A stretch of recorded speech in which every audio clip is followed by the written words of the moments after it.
Welcome to our continuing conversation on erasing shame. My name is DJ Chuang. I'm continuing my conversation with Jenn Suen Chen, who is a spiritual director, Enneagram coach, international speaker, and author.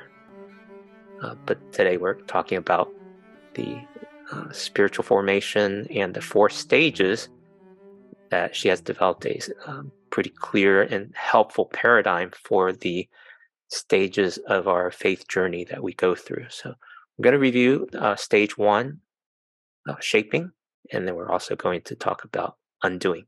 Jenn, thanks for joining me and continuing this conversation with me. Thanks for having me, DJ. Now, we're both going to participate in this conversation and share a bit of our own spiritual formation, and you can direct the conversation as we go. But let's go back and talk about shaping. What is that shaping stage? And then I guess I'll share first, and then you can share a bit of your own story when one or two of the times that you've been in that stage of your life. Yeah, great. Just to recap, these stages are not linear. I think this cyclical invitational pilgrimage journey that we're on with God is what we're talking about is our spiritual journeys, but how our spiritual journeys impact us in every way, our emotional, mental, and physical being. So that shaping piece, I think, as I was thinking about just how did I get here? What made me who I am? What were those pieces that were really key to how I got to this place? And I think asking those questions of what parental figures, because it's not always parents, biological parents, it's adult figures in our lives, but adults play a big part of a child's upbringing and a child's growing up, for better or for worse. And our cultural upbringing, being Asian American, Chinese American, my being a daughter of immigrants, those pieces are part of a shaping. And then coming to faith, if we came to faith as a young child, or if we came to faith as in our adult years, those our family of origin impacts the way we understand who God is, and our theology emerges out of our church teaching and our understanding of truth and grace and love and the Father and all of those big pieces that make up our faith. And I think also just the shaping pieces are, how did we learn to cope with pain? What did we learn about emotions, and how did we deal with it? And what were some ways in which we then either went into hiding or we began to mask, because we all give to get, so we give something to get something back. And so I think it's pausing long enough to say, what were those shaping experiences for me, key experiences? We won't remember all of our story, and I don't think it's essential that we do. But I think when we invite God in, we say, God, would you bring to mind what's important for me to remember about those moments, especially when it pertains to God and ourselves. So that's kind of that shaping stage or seasons that I'm talking about. Okay, so you're the director, and I'll be the, what do you call the other person? The directee. The directee. Okay, so let's do it. How would you ask the question, and then I'll open up and recall the places where God has shaped me. Well, tell me about how you came to know God. Well, I grew up in a traditional Chinese family. I'm the oldest of 3 boys, and we didn't have a lot of religious value in the family. Just very practical people. We came to the U.S. when I was 8, and my parents ran a motel business. But about 6 months into running the motel, a used car salesman came by and invited the 3 kids, three boys in our family, and invited us to go to church, to go to Sunday school, actually. And my dad, being a person of strong value, he's a virtuous man, but not religious, uh, allowed us and encouraged us to go to get good moral formation. And so we went to Sunday school almost every week.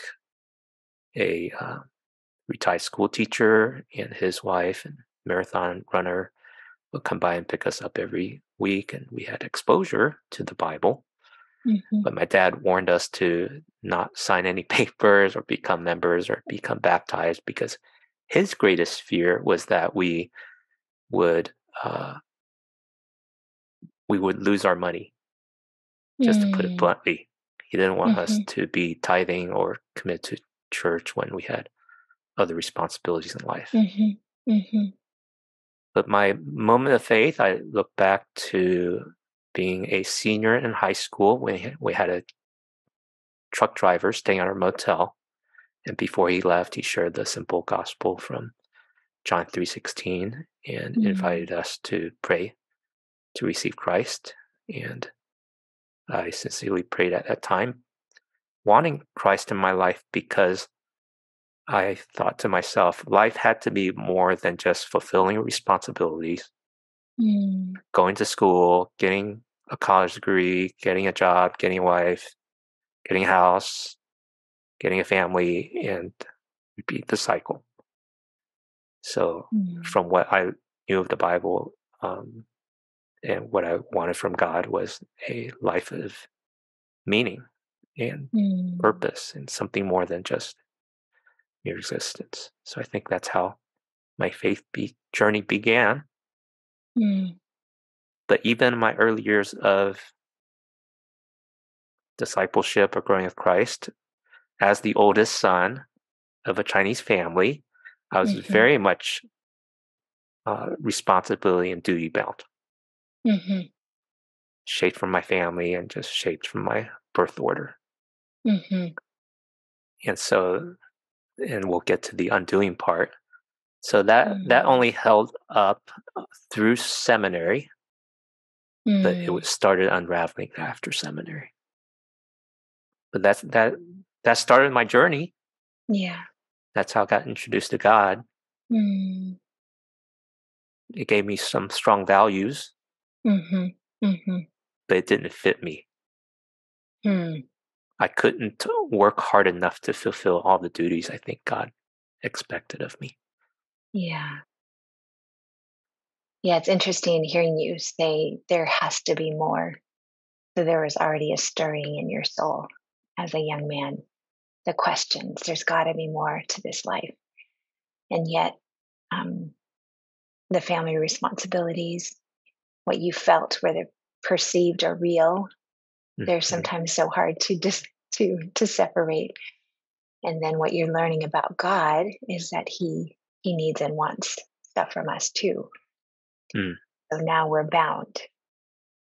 We're bound to a life of honor and following after God, but also honoring our family, right? Yes.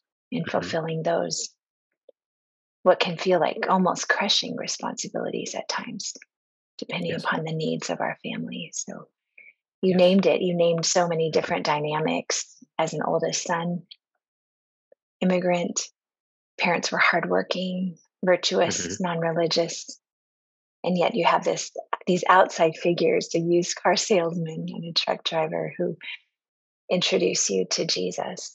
And God uses that too, in your shaping journey, these adults who saw you. But yeah, and that retired school teacher, I think of, you named some key people. And I think the question I would follow up with is, what got you into seminary? What made you want to go into ministry? Well, that was still shaped by my impetus to duty, that because I'm a follower of Christ, I wanted to show more of my commitment. and be a responsible Christian, not merely being an engineer. I studied computer engineering at Virginia Tech. I had a girlfriend at the time and didn't feel fulfilled there because I was trying to please God. And so I went to seminary, kind of a leap of faith that maybe God could use me to reach my peers in college. And the few times I've had exposure to Chinese churches, that just didn't seem relevant to me. And I thought, well, maybe God could use me to do something different that would reach the next generation. Although I had no clue how to do that. So I thought seminary would give me the tools and the training to do that. My 2 years after college was in a small white Bible church from a Plymouth Brethren background. And so it just gave me a hunger for the word. And so I wanted to learn more about the Bible and find a way to teach it to my peers. Even though I wasn't around them, so it was an aspiration. And the verse that came to me multiple times that summer was, "The harvest is plentiful, but the workers are few."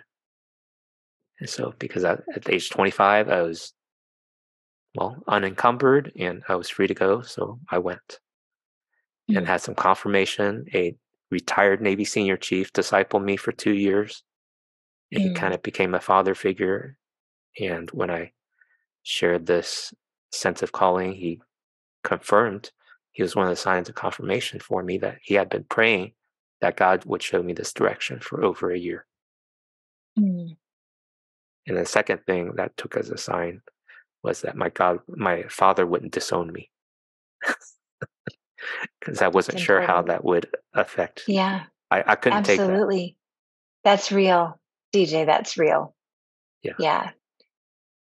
So with those two signs, I packed up my car and drove from Maryland to Dallas. Endured 4.5 years, having doubt every year because I was timid. I was not a confident person. I didn't have a clear calling. But what little seed I had was I want to do something that would change Chinese culture. Didn't know how or what gifts I had to offer to that, but 30 years later, that's become clear. But it took that long. Yeah, it does, doesn't it? And I love that, even those longings and desires in the ways that you bear God's image. It's a beautiful thing, DJ, just hearing you share that. Thank you. Thank you. Yeah. God doesn't waste anything. Even those little desires that we wonder, are they important? Or, oh, that felt like childish. But no, the personalities we've been given, and maybe those longings that we put in a closet. Even at 25, you had a desire to reach the next generation. That's wonderful. Yeah, and look at you now. You're still doing it. That's all I had to go on, and seminary was particularly challenging because I'm not your stereotypical type A alpha male, but seminary was filled with them. And so people came into seminary with an agenda, with a vision, with a direction. They knew what they were going to do, and I had no clue. Except little seeds of faith. And through some encouragement in the midst of despair and doubt and wanting to quit, I made it through. And then God brought me my wife. So I graduated Saturday and got married the next day, Sunday. And then Rochelle and I, my wife, went on this faith adventure for the next 27 years to today. And then God shaped me in other ways, painfully and different ways. Since then, I'm not sure we're going to cover all of those seasons of shaping, but that was the first one. Yeah. That was the first one. And those are really important shaping moments. I think even if we just even had more time, it would be just taking apart those early childhood moments, older brother to two younger brothers. What was that like, holding, caring for them and bearing responsibility and going to church, at just three boys going to church with someone. Um, yeah, all of those moments are not to be overlooked. And I think we don't look back enough. We're not reflective enough in general, I think. And it feels, I've heard, different people say to me, it feels, you know, too introspective. What benefit would that give me? But even hearing you share your story, just even these few minutes, it makes me think of my own.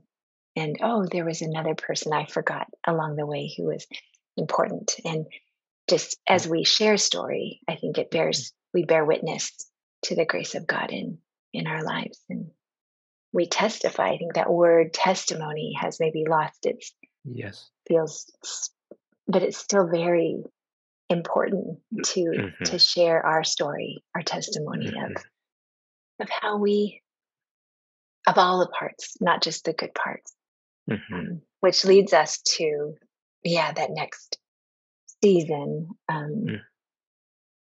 which we can talk about in a minute. So Yes, and I mean, when we look at the Bible from this framework, the Bible is filled with stories of people going through these stages of spiritual formation. Absolutely. And actually, a lot of it is messy. I know in the Sunday school class, we tend to put the Bible characters on a pedestal, but actually most of those Bible characters that we put on the flannel graph had very messy lives. Abraham with Hagar, Abraham with lying, Abraham doubting God, Jacob wrestling God, so on, so on, and so on. And yet through all those apparent failures, God still was faithful, and he was still doing amazing things through all of that, culminating in the Messiah. Now, given the time we have, so let's introduce the second stage about undoing, and then we'll take it to the next season of my life when I experience undoing. Undoing.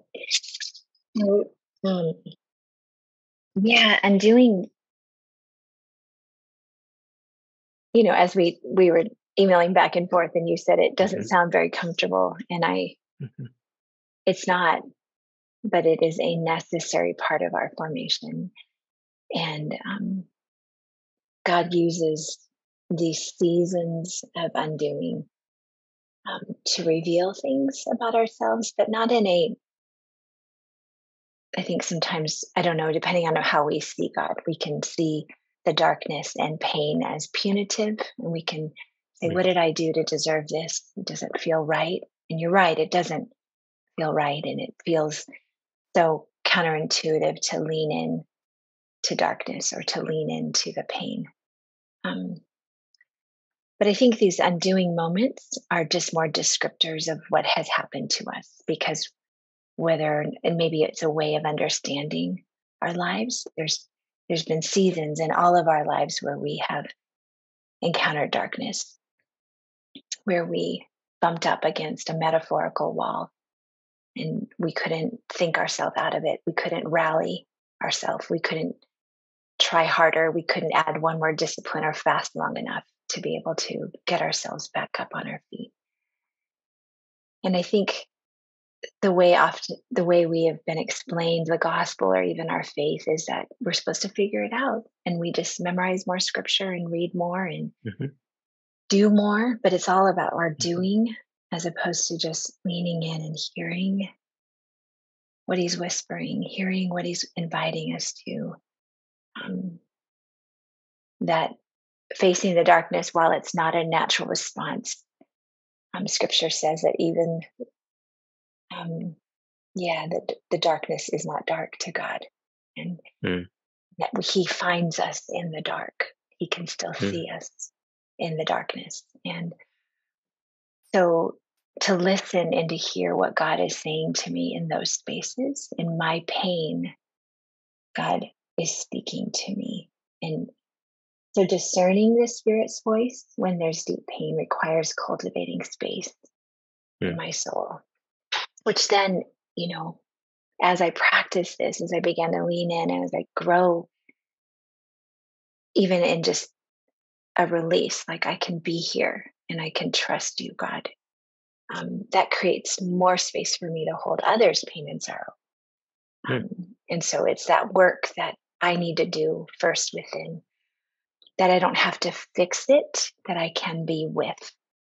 Because if God is with me in my pain and sorrow, then I can trust that he is with another. And I think as a director, a spiritual director, I hear so many just heartbreaking stories, so much pain. And I'm not a therapist, so it's not my job to have wise words, which I love this space, even though it's hard when I can't help someone. And I don't have anything snappy to give to them as a tip to help them get out of it. But it is just being with, as God is with us. And I think these undoing spaces are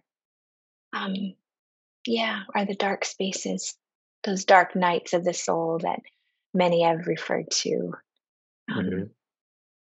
about their faith, where there are no more answers. And I can't, how I used to think myself through something doesn't work anymore. And then if that's so, that's scary. Can my faith hold up in this space? Is God still real? Am I losing my mind? And what if people knew? That's the worst question. As an Asian, not wanting to fail and not wanting to do it wrong, that's an extra, like that, pull myself up, just try harder in my faith. And I think more of us have encountered those dark spaces really by ourselves. And I don't think we were made to do that alone. Yes. So let's, if I can ask for a little clarification or compare and contrast. You mentioned about this darkness and this undoing. There's also some words we use like depression versus dark night of the soul versus deconstruction. How are those similar or different? Yeah, we don't have all day, and I'm definitely not an expert in this. So I'll just, from my understanding, I think deconstruction, in my simplest understanding, I think it is just this taking apart to understand, and it's not just throwing everything out, but it's this, let's just see what my faith is made up of, right? In my way of, that we're talking about deconstructing, it wouldn't seem scary to me. It has seemed to become a scary phenomenon across the evangelical world. But I think in my own little, my kids played with Legos, it doesn't, we can just deconstruct what we made. Let's just see what we've made. And then we might need to build it back up again because maybe that foundation wasn't so strong. So that's my very simplistic understanding. I think when we talk about depression, I think, while not being a professional, I think in my own understanding, having gone through my own season, I think, there's internal crisis, external crisis that can trigger something. But I think we need help. I think when I was going through it, we had just landed in East Asia, where we lived for 24 years, and I had no words for what I felt. And I needed help. I really needed help, but was so scared to let people know. Here I am, like, I've given my life to cross-cultural ministry, and I can't get out of bed. So that's real, and I needed people around me, and I needed to be honest. And that's a whole nother story. And I think Um, so the dark night of the soul, I think, it can feel like depression. I think it can, having gone through also a season of this where it just feels really dark, and I can't. I mean, and in my those seasons of my life, um, yeah, I've had various moments, but I think um, I learned that in the darkness, you learn to adjust your eyes. That even Mm, if we were out in the darkest night at camping, um, that our eyes learn to adjust and we learn to see differently. mm, mm, So um, I think all three of these spaces require waiting, mhm, and they're not places where we can have quick, zappy, canned answers for any of it. mhm. Yeah, The thank you. mystery of how, yeah. So, yeah. Yeah, I love your Lego illustration. Sometimes those who get into that place of doubt, questions, and take deconstructing as throwing the Legos out rather than taking it apart and taking a closer look Mm-hmm. and Mm-hmm. rethinking rather than throwing it Yeah. out. Yeah. And then Yeah. Dark Night Soul, again, but neither of us are clinicians. And so there is a Yes. category for clinical depression that requires Yes. medical attention. But Yes. perhaps Dark Night of Soul is something where you just have a spiritual dryness or Mm-hmm. absence of God. I've heard that in spiritual Mm-hmm. formation Yes. language, Yeah. but you're still functional. So Yes. it hasn't Yes. affected your mental and emotional state, but it's very much affecting your spiritual state. Yes. Absolutely, DJ. Absolutely. Maybe that's a good distinction. Yeah. Well, Yeah. um, well, if I may, I'll just share with you the moment of undoing Yeah. that Yeah. Please. most immediately follows the chronology of my story. So I went through seminary, took 4.5 years. I pastored for 5 years, 2 years Mm-hmm. as a youth pastor in a traditional Chinese church with Mandarin, Cantonese, and English, and then 3 years in a multi-ethnic Asian American um, church plant with young adults, and I was associate Mm-hmm. pastor. And then after 10 years, I realized I could be an okay pastor, but what good was an okay Mm-hmm. pastor? And through some circumstances, I was no longer a pastor. Mm-hmm. And so that was such an undoing because I spent 10 years trying to be a pastor, Yeah. trying I to can do only this imagine. work, and now Mm-hmm. I'm not. And so that crushed me.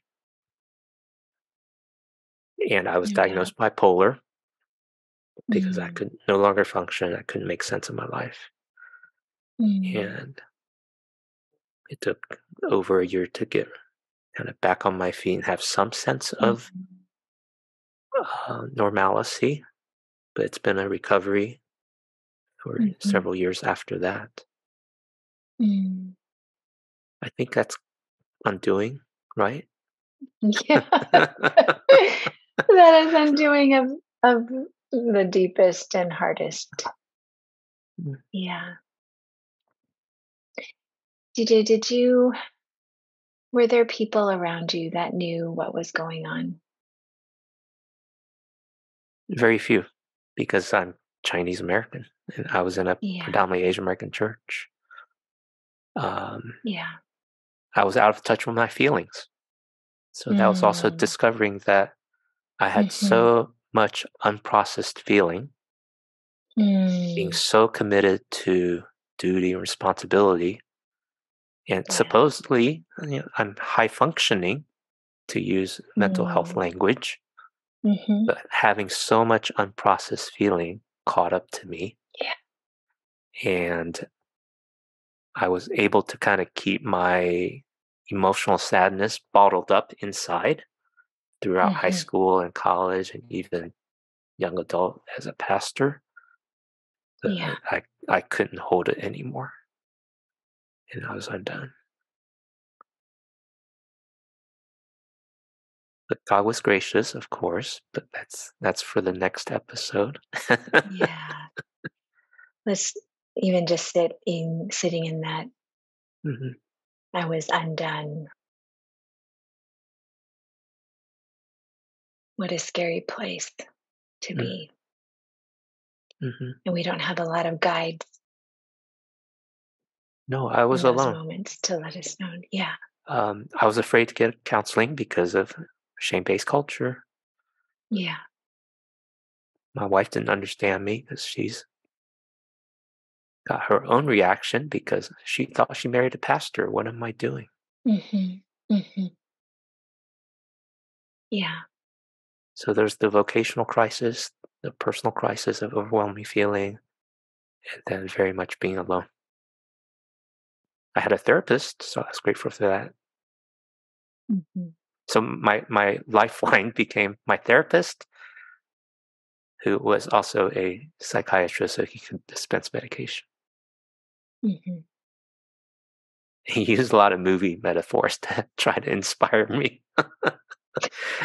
So Was that 25 years helpful? ago, 25 years ago, I mean, they didn't understand bipolar very much at all, so they did the Mm. best they could.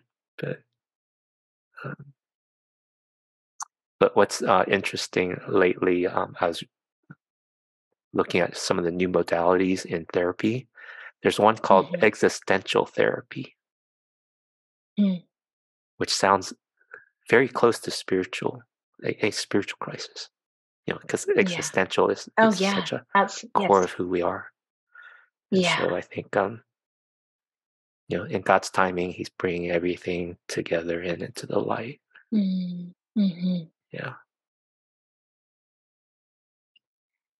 I can't help but think, as I listen to you just even share this little bit of your story, DJ, of just how grief and pain play into our undoing. Mm, So earlier I talked about just in our shaping years, um, we learned about pain and what to do with it. We learned from the key figures in our life. Here's how you deal mm, with pain. And in Chinese culture, we just don't think about it. We mhm. just put it Yeah. away, lock it up And in a box, and we put it in the cellar. we even have language to say Absolutely. swallow our bitterness or eat our Absolutely. bitterness. 吃苦. Absolutely. Yep. Don't think about it. 别想, and then 吃苦. Just Huh. eat it and somewhat be a martyr in that, that's Mm, good strength there. mm, And as I think about mental health, even just now, what we're seeing among just Asian elderly, um, I think, oh, the pain, oh, the sorrow, oh, the anger, that we've not been taught what to do with anger, and um, even rage. What do we do with that?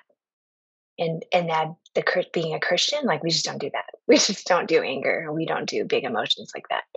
So we got the joy of the Lord, and mm, we can push our way through, and it mm, catches up. And I think in mhm, this season or stage of undoing, it's really where we have to face all the monsters. We kind of have to be really honest, and it grieves me listening to your story, and I think it happens over and over and over again.